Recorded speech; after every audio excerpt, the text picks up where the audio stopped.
3 days before the wedding, his rich parents threw a prenup into my face, smirking like they'd won. You tell me, was I wrong for what I did next? Because even now, when I look back at that moment, their smug faces, their condescending tone, I can still feel the sting in my chest. I had dreamed of marrying the man I loved since the moment we met. I believed that love was enough, that our bond was strong, that nothing, not money, not status, not family, could come between us. But I was wrong, because 3 days before my wedding, I realized that to his family, love was a business deal, and I was nothing but a risk to their precious empire. Let me take you back to how it all started.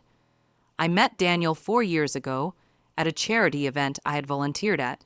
I wasn't from a rich family. I was just a small town girl trying to make a name for myself in the city. I worked as a junior architect back then, juggling late nights and tight deadlines, but I loved it. Daniel walked into my life in the most unexpected way, literally. He spilled coffee on me. He was handsome, charming, with that kind of disarming smile that could melt anyone's bad day away.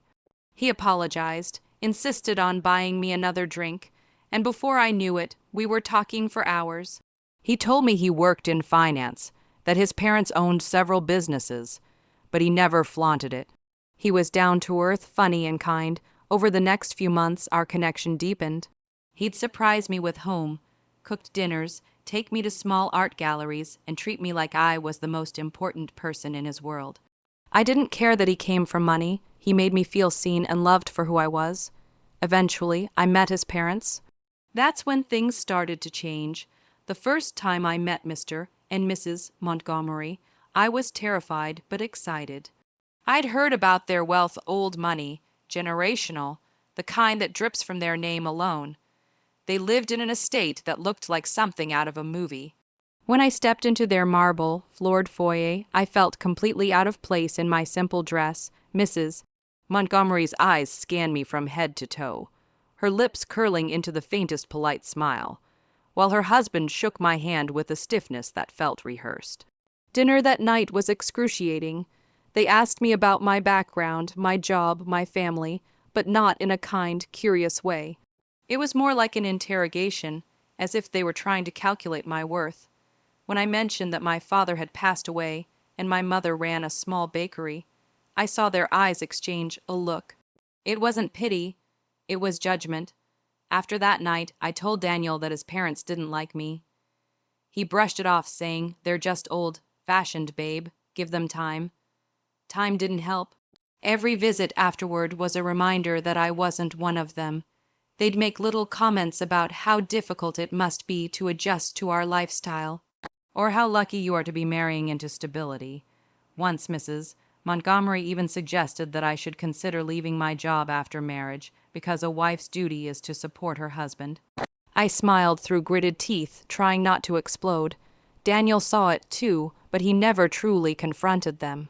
He loved his parents and didn't want to start a war before our wedding. When he proposed, I cried tears of joy.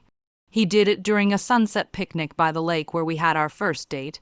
It was perfect. I said yes without hesitation, without any thought about what his family would think, because I believed love would conquer everything. How naive I was. Fast forward to 3 days before the wedding, everything was ready. My dress was tailored, the venue was booked, and the excitement was at its peak. Daniel and I were finalizing last-minute details when he said his parents wanted to have a private discussion with me. I thought maybe they wanted to give me their blessing, or perhaps a sentimental family heirloom.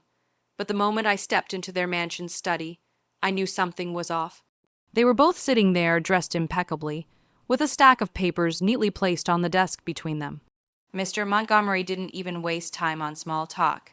He slid the papers toward me and said in a calm, cold voice, "This is a prenuptial agreement. We need you to sign it before the wedding." I blinked, stunned. A prenup? I don't understand.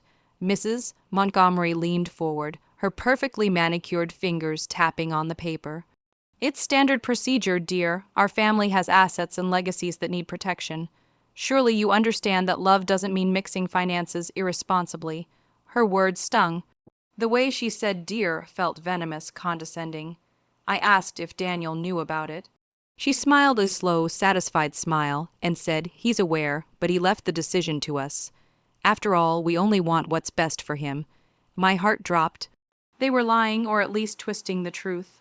I could feel it. Still, I glanced down at the document. It was several pages long, filled with legal jargon, but one thing stood out. If Daniel and I divorced, I would receive absolutely nothing. Not even a share of the house we'd live in, which they planned to gift to him after marriage. Everything would remain in his name or in their family trust. I would walk away with whatever I came in with, which was next to nothing. I looked up at them, feeling my eyes burn. You think I'm after his money. Mr. Montgomery didn't even flinch. We think it's wise to be cautious. You're not from our world. These things prevent misunderstandings. I could barely breathe. I wanted to scream to tear the papers apart, but instead I said through clenched teeth, I don't want your money. I never did. That's when Mrs.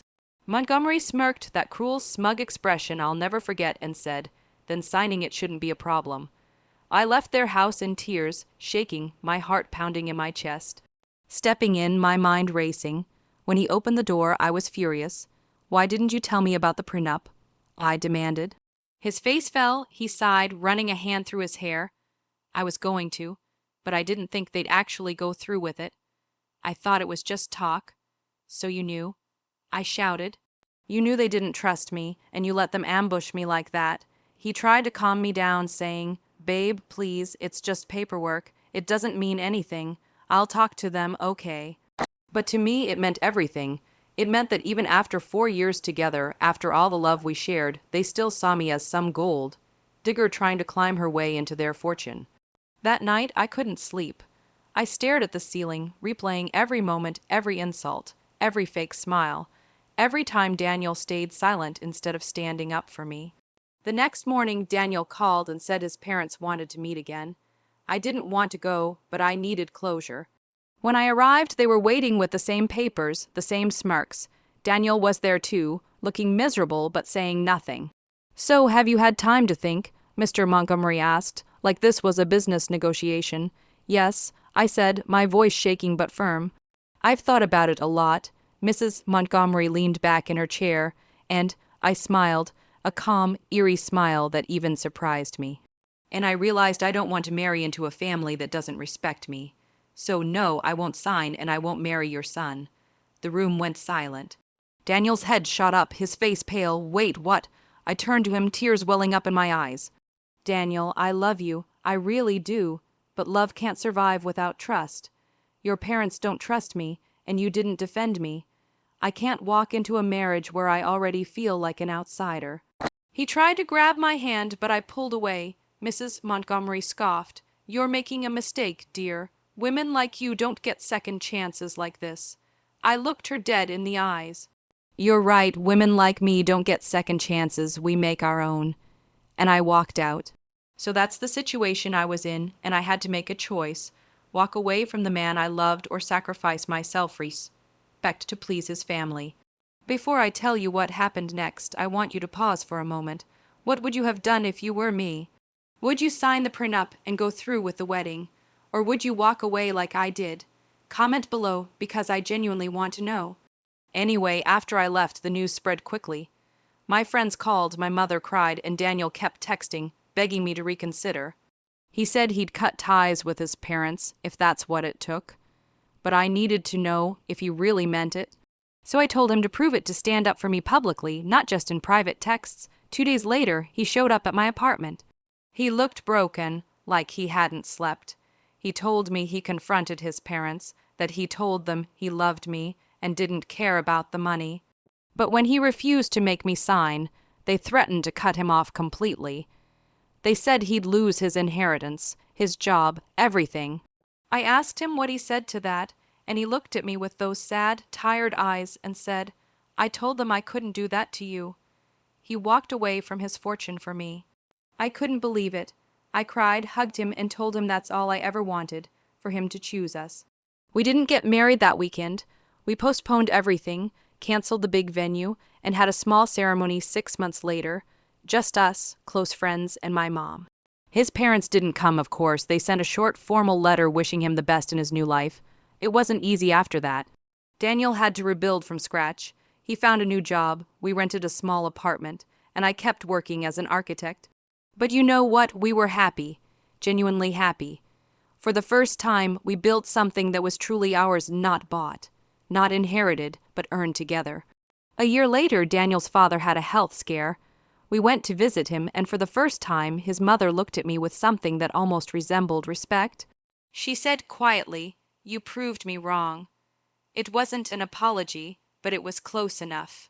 Now, years later, I look back and realize that signing that prenup wasn't about money, it was about power.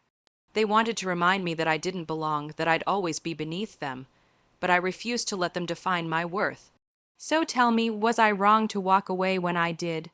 Or was that the only way to show them I wouldn't be controlled? If you were on my side, hit that like button. Subscribe for more real stories like this, and share your thoughts in the comments because I'd love to know if you think I made the right call. Thanks for listening to my story, and I'll see you all in the next one.